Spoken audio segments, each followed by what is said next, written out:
Well, it's Black Friday, you gotta get down on Friday.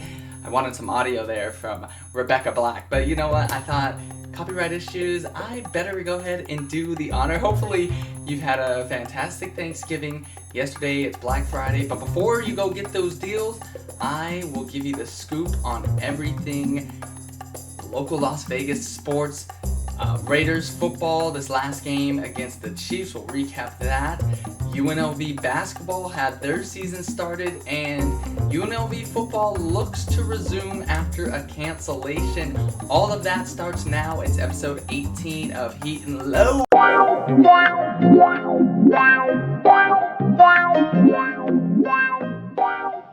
So the Raiders dropped to 6-4 after their classic game against the Chiefs. Really a great game, competitive throughout, 35-31. You give Patrick Mahomes a little over a minute to work with.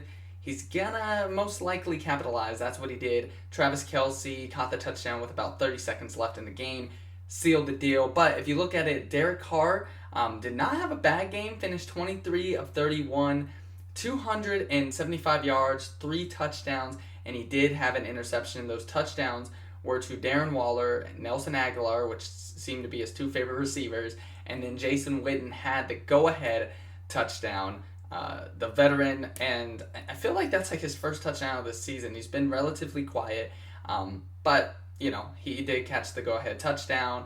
On the rushing side, Josh Jacobs did add a touchdown, 55 total yards off 17 carries. You know, not his best game, but again, he usually when he gets in the end zone, it's a positive sign for the Raiders. And it was. I mean, you know, again, the offense seemed to be clicking. You know, the defense, yeah, a little shaky, but they did provide pressure on Patrick Mahomes. You know, but Patrick Mahomes is just, he's elusive, and so he got away from a lot of that. He's able to extend plays. But I liked what I saw defensively from the Raiders. Travion Mullen did have an interception on Mahomes the end of the first half. And, you know, so I thought that was big. Again, defensively, I'd say the Raiders played great. Patrick Mahomes, he's just, you know, on a different level. He's a top-tier quarterback. You know, but rushing-wise, they couldn't handle Clyde Edwards-Helaire, who is the rookie from LSU, kind of a short, stocky back. He had touchdowns, and then Le'Veon Bell, who was signed not too long ago, you know, obviously longtime Steeler, was on the Jets, and now the Chiefs always seem to find, you know, these running backs. Obviously they had Kareem Hunt, and then last year, I'm slipping on his name. Oh my gosh! But he was a vital part in their rushing attack. He was their main rusher. Anybody can let me know in the comments below. I forgot his name. I know exactly who he is. But he took this year off because of COVID concerns. So again, you know, gotta do better against the rush. Travis Kelce and Tyreek Hill did have the touchdowns from Patrick Mahomes. So again, a great game. I didn't see anything, but I wonder, you know, if afterwards the Chiefs did a little victory lap, like we were talking about before around Allegiant Stadium, like, hey, take that before we go to the airport. Nothing's known. I'll have to do some researching, get back to you on that. But looking forward to their next game. They are traveling down to Atlanta to face the abysmal Atlanta Falcons, 3-7 on the season. Now, the Raiders on Monday did sign 2 players to the practice squad. Pro Bowler Vic Beasley, who comes over from the Tennessee Titans, and then Takirus McKinley. He is actually a former Falcon. They are on the practice squad, not on the main squad yet, but let's talk about a little what this rivalry, not really rivalry, but this series is about. Again, like I mentioned, Falcons 3-7 on the year, only beating the Vikings, Panthers, and Broncos. The last game for Matt Ryan, they played the Saints, who were 8-2. I mean, you know, you look at the Saints, they're on top of the NFC South. Many people thought the Bucs would be, but hey, we'll leave that alone. Matt Ryan did finished 19 of 37, 232 yards, had 0 touchdowns, and 2 interceptions. So I think, again, the pressure that the Raiders provided on Patrick Mahomes, if they can replicate that on Matt Ryan, I do think they will be more successful, because Matt Ryan is more of a standard quarterback. He likes to stand in the pocket. He's not a mobile guy. And I feel like if you get pressure right in his face, he's going to throw some interceptions. So I think for the Raiders, do exactly what you did against Patrick Mahomes. And I think that's going to lead to success. If the Raiders do exactly what they did last game against the Chiefs, I don't see why they won't be walking out of Atlanta with a win. Because on paper, yeah, the Falcons should be better than what they are. They have, Todd Gurley, who was with the Rams for a while, a great running back. Calvin Ridley, I think it's his second year out of Alabama. He's an Alabama receiver. You have Henry Ruggs on the other side, the rookie for the Raiders. Hopefully that can be, a battle. I'd like to see Derek Carr get Ruggs more involved. I really like him. And then Julio Jones, the veteran. So on paper, they're really good. I'd never believed in Matt Ryan, though. He's like Phillip Rivers to me. I feel like they're both overrated. They get talked about like, they're these great quarterbacks. They're okay. They're decent. But I could think of, a lot of other quarterbacks I'd take ahead of them. But that's just me. So these teams have met, the Raiders and the Falcons, 14 total times, with the series being split down the middle. Although the Falcons have taken the last 4 meetings, the Raiders haven't beat them since 2000. I think, they're primed to beat them this year. They already have 6 wins. They're second in the division, which is what I project, that they finish. So I think, again, you got to beat the teams you're supposed to beat, and I don't see why the Raiders can't beat or shouldn't beat the Falcons. I think they need to. I think that they're better than them this year. And so the game is set for 10 a.m. on Sunday. We'll see what they do. But again, I think I really liked what I saw from Derek Carr, the defense, Josh Jacobs. Everybody seemed to be clicking. They seemed to get up for that game against the Chiefs. The Chiefs' only loss is to the Raiders. So I think, there's some mentality advantage that the Raiders might have over them. So again, keep pushing for that playoff spot. I would love to see them get in there, do some damage. But again, go to Atlanta and beat them. We just had turkey. Serve it up. Okay, so I don't think that's what TJ Otzenberger. I never know if I say his last name right. Otzelberger. Otz. I'm gonna call him Otz. I don't think that's what Otz wanted to see from the Runnin Rebels. Again, we got a lot of new faces, so I think similar to football, it's going to take some time, a little bit, at least for the new players. A lot of freshmen. UNLV had their season opener on Wednesday against Montana State, and they got pummeled. You look at the final score, it was only by 13, but they were down by 20 plus most of the game, and they just couldn't get a lot of things going. Now, Bryce Hamilton Jr. led the way, 27 points, 8 rebounds, 4 assists. He's got that left-handed shot. It really looks pretty, and he was really the only consistent one, and kept UNLV relatively close. Outside of that, the only other players were, freshman Niquel Blake with 16 points and sophomore Caleb Grill with 13 points, which he's a transfer from Iowa State. Wanted to actually play with Coach Otz at North Dakota State, and now, that he is the coach of UNLV, Grill transferred over. So I think, again, you're starting to see, Otz plant the seed a little bit. I can't, but it's just easy. It's just easier. So again, I think, David Jenkins is another one who was a redshirt last year, and he wanted to play for Coach Otz as well, but he underperformed. He only had 7 points, 2 of 9 from, the field. And the defense was really just bad. They allowed Montana State to shoot 56% for the game, with 4 players scoring in double figures, including their senior Xavier Bishop, who really just got anything he wanted outside the paint, a couple feet inside or right at the rim. I think that really needs to be cleaned up. That's not, and I don't think it was a strong point last year, the defense. They relied a lot on the offense, which is great, but at the end of the day, defense wins championships and it wins games, and this needs to be cleaned up.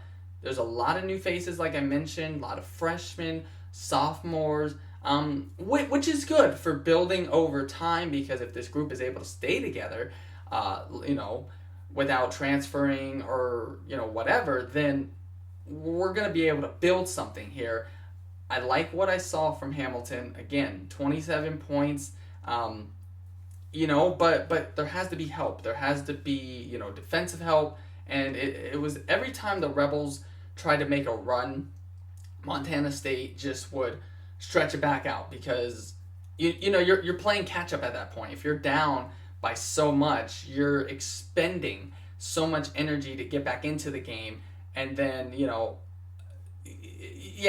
Montana State might be relaxing for a while, but then they're gonna ramp it back up. So that really needs to be fixed, because they're traveling to North Carolina on Monday to play North Carolina, ranked number 16.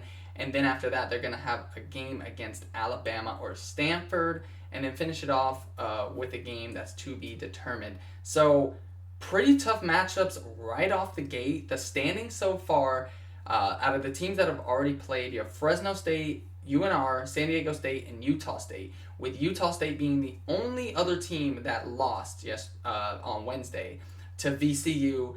UNR defeated North Dakota State, which is Otz's former school. San Diego State defeated number 22 UCLA, and Fresno State destroyed William Jessup by 40 points. So again, UNLV, they want to compete in the Mountain West. They're projected to do about 4th.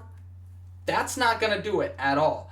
They're going to finish at the bottom. So hopefully Coach Otz can help clean some stuff up. Boys, it's almost game time, and I can't wait. I'm rooting for you outside of Allegiant Stadium. Yes, game time is today, 1 p.m., and no fans allowed for the remaining home games for UNLV. If you recall, UNLV was the only organization allowing fans into Allegiant Stadium to watch their games. Obviously limited capacity, but with COVID cases arising again, and with Governor Sisolak giving his kind of update, they decided, we're not going to host fans for the remaining games, and so this game is going to be silent. Obviously, I hope they pump in the noise for the players and stuff. But yeah, UNLV Wyoming still on, which again, UNLV was supposed to travel to Fort Collins, Colorado last weekend and play Colorado State, and Wyoming, Colorado State was the last team they played, and that was on November 5th. So they've had an extensive break. And speaking of Colorado State, they just had another game canceled against New Mexico because of COVID cases as well. So obviously this is just devastating. My heart and condolences go out to everybody that's affected over in that organization. 2 consecutive games canceled because of this. I mean, you're starting to see that throughout. Just with college basketball starting, Duke had their season opener pushed back, so a lot of stuff is being affected by COVID. I mean, not surprising, sadly. But UNLV Wyoming, as of this moment, still happening. We got to see, what does Coach Arroyo do at quarterback? He's been starting Gillum for majority of the season, and then all of a sudden, last game started Justin Rogers, who again more agile. Does he stick with that? I think if I were him, I'd give Rogers another chance. You haven't won a game. Mix it up. See what you can do.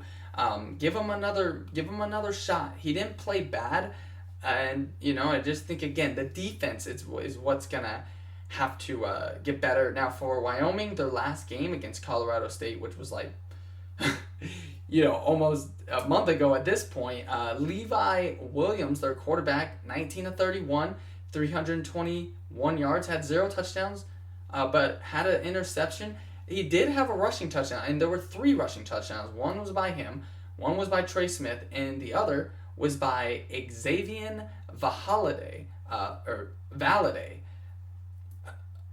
Yeah, Valade. And he actually had 147 rush yards. Defense, they've already been struggling with the rush. And so looking at that, I'm getting a bit nervous because if you can just run the ball wild, I mean, that's a recipe for success. UNLV is going to have to find a way to stop it. I know Coach Arroyo said, we got to find different schemes. Okay, yeah, we got to start finding schemes, something that works. I know it's tailored to each matchup, but looking at that, they got to know, okay, going into this, we got to stop the rush. So hopefully they can get their stuff together and do that and, pick up that first win. There's not going to be a crowd. Don't be, demoralized. Just go out there and do what you've been doing. Again, defense needs to step up. I would give Justin Rogers another chance, but again, we're going to have to wait and see what Coach Arroyo does and, how he acts on this. So, should be interesting. Again, game time is in a couple hours, 1 p.m. So be rooting if you can watch it online. Do that, and Rebels football. I'm with you, baby. A little festive question for you to end this whole episode. What is your favorite dish for Thanksgiving? For me, it's mac and cheese. I know this was yesterday, but I just want to know. I'm curious. What do you like? I'm such a huge fan of mac and cheese. I don't think you can have Thanksgiving without mac and cheese. That's my opinion, and I want to know yours. So just leave it in the comments below. I will talk to you again next Friday. UNLV basketball. We got some big games coming up. We'll see how they do in this Maui Invitational. It's for a young group. It's really kind of tough out the gates, but you gotta get some camaraderie. You gotta maybe get smacked around a little to find yourself. And I like the schedule going into Mountain West play because we got some good teams on the radar for them to look forward to. Raiders, again, they should be coming out of this weekend with a win if they can replicate how they just played against the Chiefs. And for UNLV football, again, scary time in all of sports, just with these COVID cases happening and cancellations and postponements. And